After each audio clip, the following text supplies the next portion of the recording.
everybody, thanks for tuning into another video. We just finished a fresh oil change on the car, so last thing to do is jump inside and reset the oil life, so every time you get in the car you don't get the annoying message popping up on your dash saying that you need an oil change.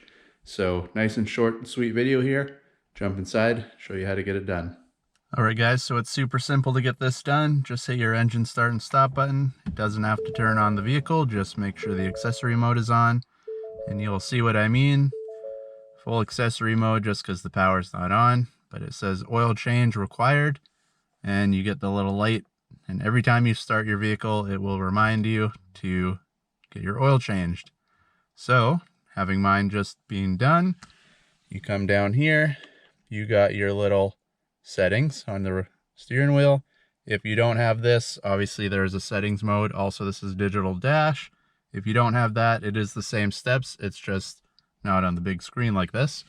So hit the button and it'll pop up. You can see trip and fuel, driver assist, speedo, advanced. You're looking for advanced settings, click on that. You got my key, digital or display setup, and vehicle. Hit vehicle. You can see I was in here already. So this is all your stuff.